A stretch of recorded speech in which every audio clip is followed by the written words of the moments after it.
I am begging, I am pleading the NFL and the college football playoff to work together better on this. All right, welcome in. It's the December 20th Breer Report. Week 16 is underway.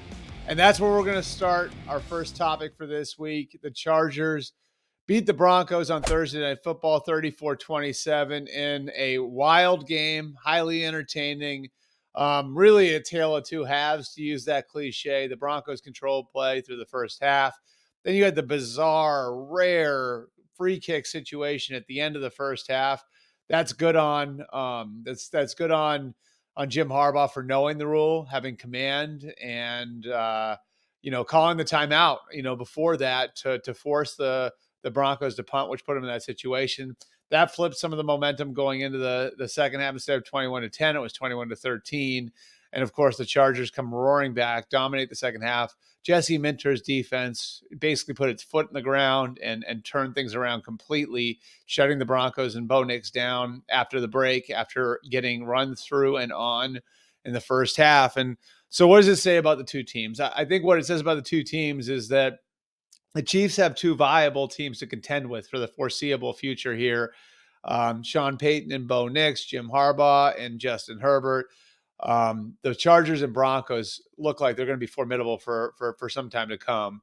I also think it shows where the Chargers are from a program standpoint, because it would have been very easy to look at that game and chalk it up to short week, worn down. You still have a little bit of cushion. You still have a way to make the playoffs, even if you don't win that game. And the urgency that they played with when they fell behind, and some of the throws Justin Herbert made, the one for the touchdown down the sideline where he's off balance, throwing against his body.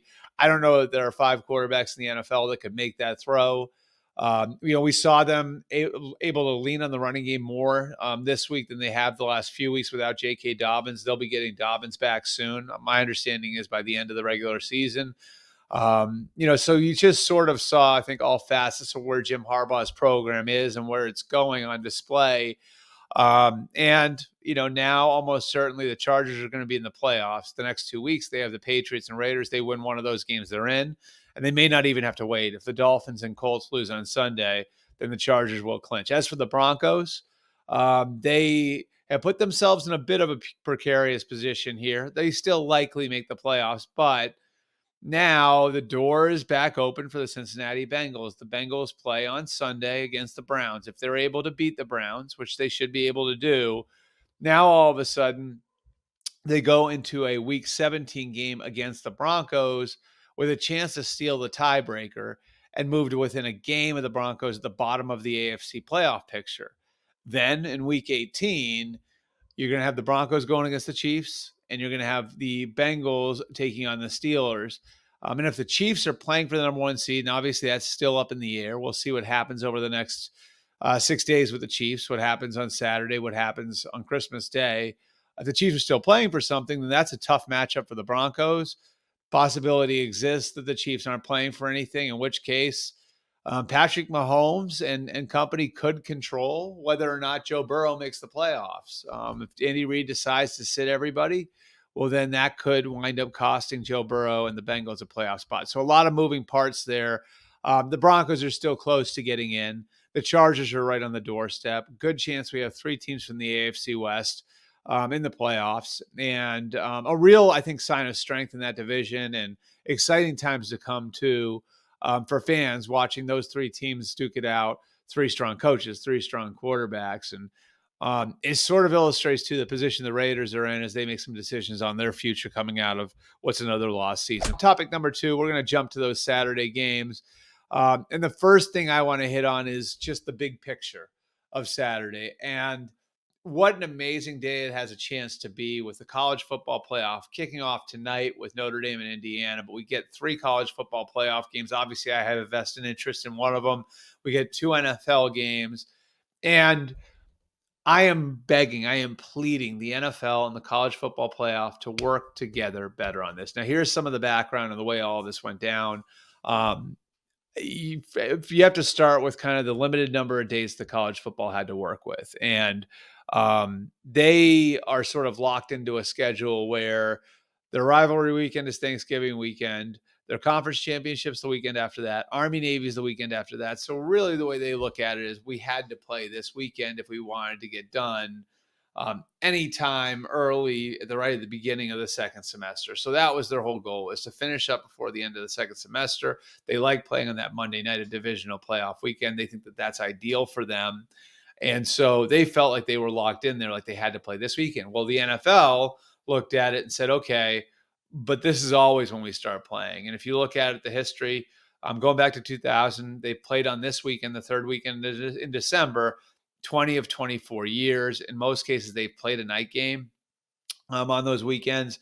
And it's something that they've always sort of viewed as their property. Why do they start this weekend? Well, it's part of their antitrust exemption, not to get too bogged down in the legalese, but basically part of their antitrust exemption, which, is in conjunction with the other pro sports leagues, is that they do not play on Saturdays from the second Saturday in September all the way until the second Saturday in December, which is why they've traditionally started playing on Saturdays on the third Saturday in December as a way to protect college football. And the NFL over the years has been pretty protective of college football because there's so much benefit in college football thriving for the NFL. It helps fuel interest in the draft. It's obviously a free minor league. It gives the NFL ready-made stars for example, you're going to have the Chicago Bears in a standalone window next Thursday. How interesting is that game if Caleb Williams isn't a part of it? Why is it interesting? Because of Caleb Williams? Because Caleb Williams was a big star on the college level. So lots of interest, lots of mutual interest there. Obviously, there's a great amount of benefit the college football gets from the NFL's success with just general interest in the sport. And then the NFL has a lot of benefit from the college football for all the reasons I just named. So you have that as the backdrop. So you have the third Saturday in December, traditionally being when the NFL starts playing on Saturdays. You have the colleges locked into the schedule the way that they are. So to work this out, they started talking when the deals were being done. And conference commissioners, the college football playoff officials, and then NFL officials sat down and they tried to work something out. And really, they didn't come to a conclusion. One thing the NFL suggested was that the colleges play on weeknights, that they play maybe on Wednesday, Thursday, Friday night, have double headers on those nights. The college people came back to the pro people and said, that doesn't work. That doesn't work. That's not good for ratings to be on a weeknight. In the end, they couldn't work anything out. So they just decided to do what's best for themselves. And now we've got head-to-head situations where there's a noon game, SMU and Penn State. There's a 1:00 NFL game between the Chiefs and Texans because of the length of college games. The ending of those games could collide. It's even more likely in the later window at 4:00. Texas and Clemson kick off at 4:30. You're going to have the Steelers and Ravens. The end of those games could collide. They need to do better than this. This could be a celebration of the sport. Everybody who's interested in this sport, and I'm one of them, is looking forward to having the college football playoff. It looks forward to watching NFL football this time of year. And you can make this a celebration of football during the holiday season for everyone.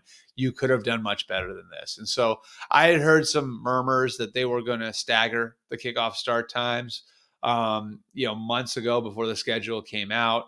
They didn't wind up doing that. The model I had heard was maybe a 2:30 and a 5:30 start for the NFL, so the ends of the games don't collide.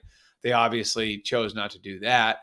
But I think in the end, it does behoove both the NFL and college football to work with each other.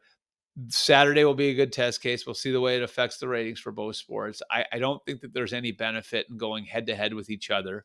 So I think in this case, the right thing to do is to have everyone sit down and discuss a solution that works for everybody. So the fan, the consumer, the people that they're relying for on the dollar for to spend money on these sorts of things is in the best position to watch as much football as they possibly can. Again, on a day that should be a celebration of the sport. One that I'm looking forward to, even if it might wear out my thumb a little bit, flicking back and forth. I do have multiple screens, so that helps out a little bit.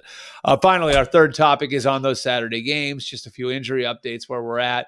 I made the point earlier in the week that Patrick Mahomes should sit tomorrow, and that the Chiefs would be wise to give him the rest and give him the runway into Christmas Day, give him 10 days of runway into Christmas Day against the Steelers. Then if you need him in week 18, you give him 11 days of runway into the week 18 game against the Broncos. ultimately, he winds up getting himself in a position where he's actually pretty healthy, And so at the time when I wrote that and said it, we didn't know exactly the severity of his injury. So here's what happened. On Monday, he showed up bright and early in the morning to get his imaging done, gets the imaging done. He's cleared to start rehabbing. He spent the entire day, that's player's day off, rehabbing at the Chiefs facility. That set him up to practice every day this week. He was a full participant in practice every day, got a little bit better each day. And by Thursday, yesterday, he really started to look like himself again. So he will start. They don't expect there's going to be much limitation. They're going to keep an eye on it, of course, but this is something that they feel pretty good about, just as far as where he's at physically. And he's going to have some help too. Hollywood Brown's coming back. This is a week earlier than they expected him to be back.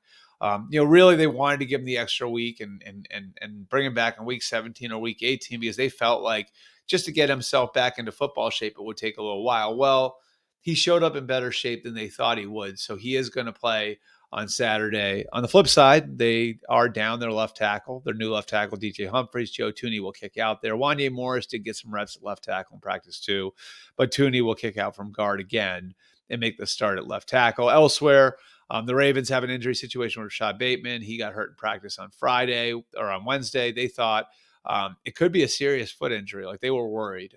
Turns out they dodged a bullet on that one. He was in a walking boot yesterday. He'll check in with trainers today to try to determine his availability for that game against the Steelers.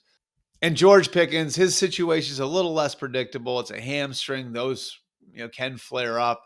But he did make an effort to try to make himself available this week. He didn't practice officially, but he did do some individual work. He ran. Ultimately, wasn't cleared. They're optimistic. Again, it's unpredictable, but they're optimistic that he'll be able to go in that game on Christmas Day against the Chiefs.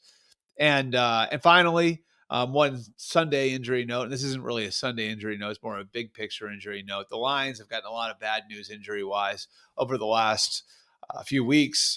Some good news, it looks like, is coming. It does look like right now David Montgomery is going to forego surgery on his MCL sprain and try to go the rehab route. They feel like there's a good chance going that route that he could be available at some point in the playoffs. So some good news there for Detroit after a whole lot of bad injury news over the last month or so for the presumptive favorite in the NFC. That's the Breer Report for December the 20th. Appreciate you guys coming out. We will have a couple of shows next week. We're still moving some of those things around with the holidays. We'll get a schedule to you when we can. Enjoy week 17 and Merry Christmas, everyone.